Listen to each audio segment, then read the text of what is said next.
साहिब,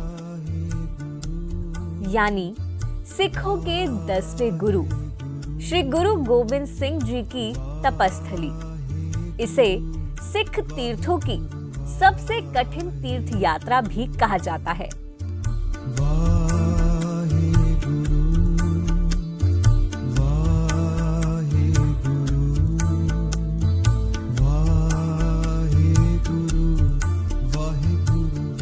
मान्यता है कि यहाँ श्री गुरु गोबिंद सिंह जी ने बरसों तक महाकाल की आराधना की थी।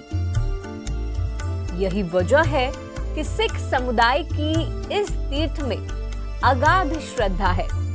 हर साल यहाँ लाखों श्रद्धालुओं का सैलाब उमड़ता है। देवभूमि उत्तराखंड के चमोली में करीब 15,200 फीट ऊंचे ग्लेशियर पर स्थित श्री हेमकुंड साहिब चारों तरफ से ग्लेशियरों से घिरा हुआ है। इन्हीं हिम नदों का बर्फीला पानी जिस जल कुंड का निर्माण करता है उसे ही हेमकुंड यानी बर्फ का कुंड कहते हैं। दरअसल हेमकुंड एक संस्कृत नाम है जिसका अर्थ है हेम यानी बर्फ और कुंड यानी कटोरा। इसे उत्तराखंड का 5वां धाम कहा जाता है। उत्तराखंड के 4 धामों के समान ही श्री हेमकुंड साहिब गुरुद्वारा 6 महीने तक बर्फ से ढका रहता है। इस जगह को यहाँ के स्थानीय निवासियों द्वारा बहुत ही असामान्य, पवित्र, विस्मय और श्रद्धा का स्थान माना जाता है।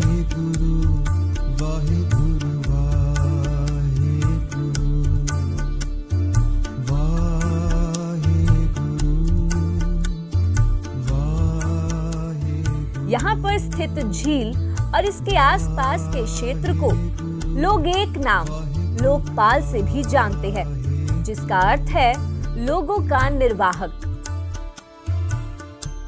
श्री हेमकुंड साहिब अपनी सुंदरता के लिए जाना जाता है। इस गुरुद्वारे के पास ही एक पवित्र सरोवर है जिसे अमृत सरोवर अर्थात अमृत का तालाब कहा जाता है।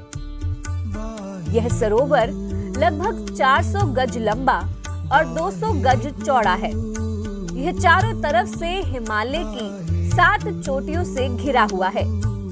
इसकी 7 पर्वत चोटियों की चट्टान पर एक निशान साहिब सजा हुआ है।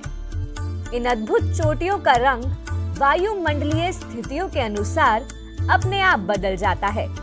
कुछ समय वह बर्फ सी सफेद, कुछ समय सुनहरे रंग की, तो कभी लाल रंग की और कभी कभी भूरे नीले रंग की दिखाई देती है।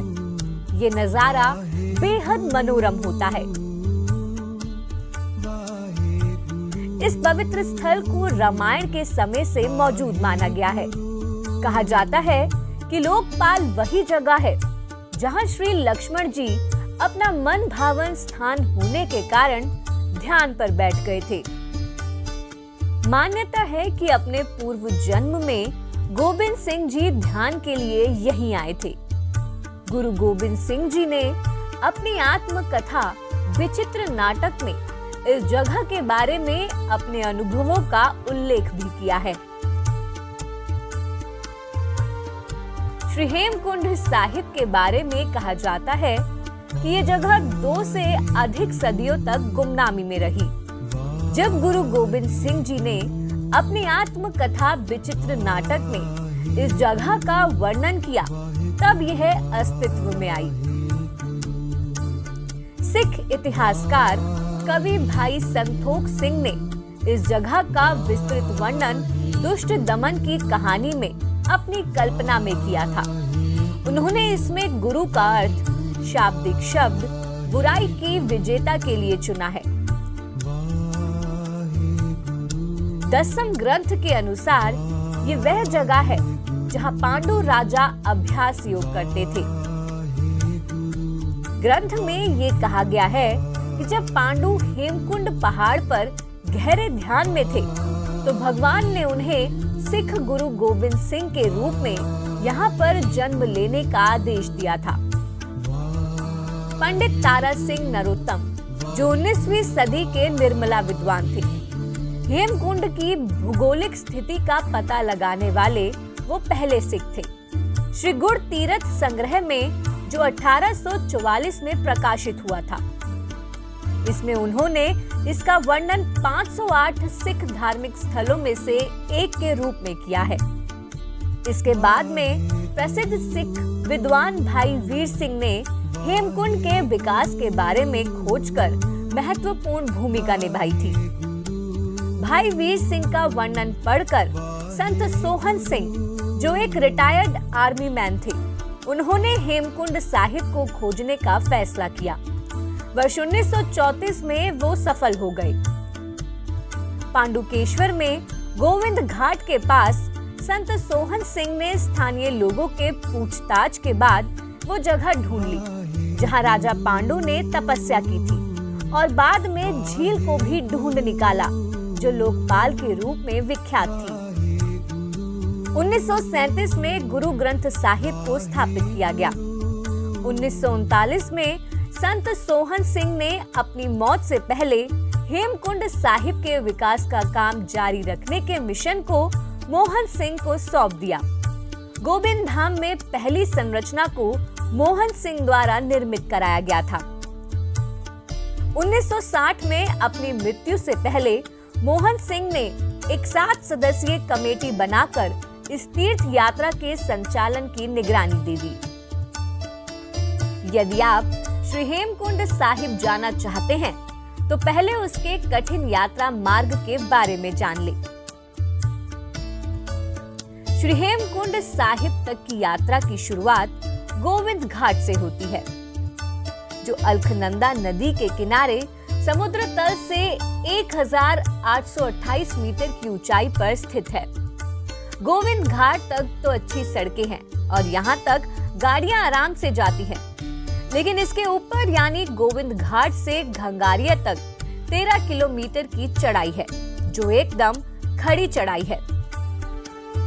वहीं इसके आगे का 6 किलोमीटर का सफर और भी ज्यादा मुश्किलों से भरा है, जहां ट्रैकिंग करते हुए जाना होता है। झूलते हुए ब्रिज के जरिए अलखनंदा नदी को पार कर गोविंद घाट पहुंचा जाता है। 3 किलोमीटर बाद लक्ष्मण गंगा मिलती है, जो आगे चलकर अलखनंदा में मिलती है। इसके बाद की चढ़ाई और भी ज्यादा रोमांचक हो जाती है, क्योंकि रास्ते में आपको पथरीले पहाड़ और बर्फ से ढकी पहाड़ की चोटियां दिखने लगती हैं। पुलना से भयंदर गांव के बीच का 7 किलोमीटर का सफर प्राकृतिक खूबसूरती से भरा है। इसमें आपको कई झरने भी देखने को मिलेंगे।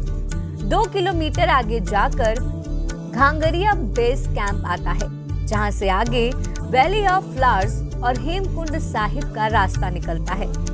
घांगरिया से हेमकुंड साहिब की दूरी वैसे तो सिर्फ 6 किलोमीटर है, लेकिन यहाँ से पहाड़ की चढ़ाई और भी ज्यादा मुश्किल हो जाती है और इसे पार करने में ही सबसे ज्यादा समय लगता है।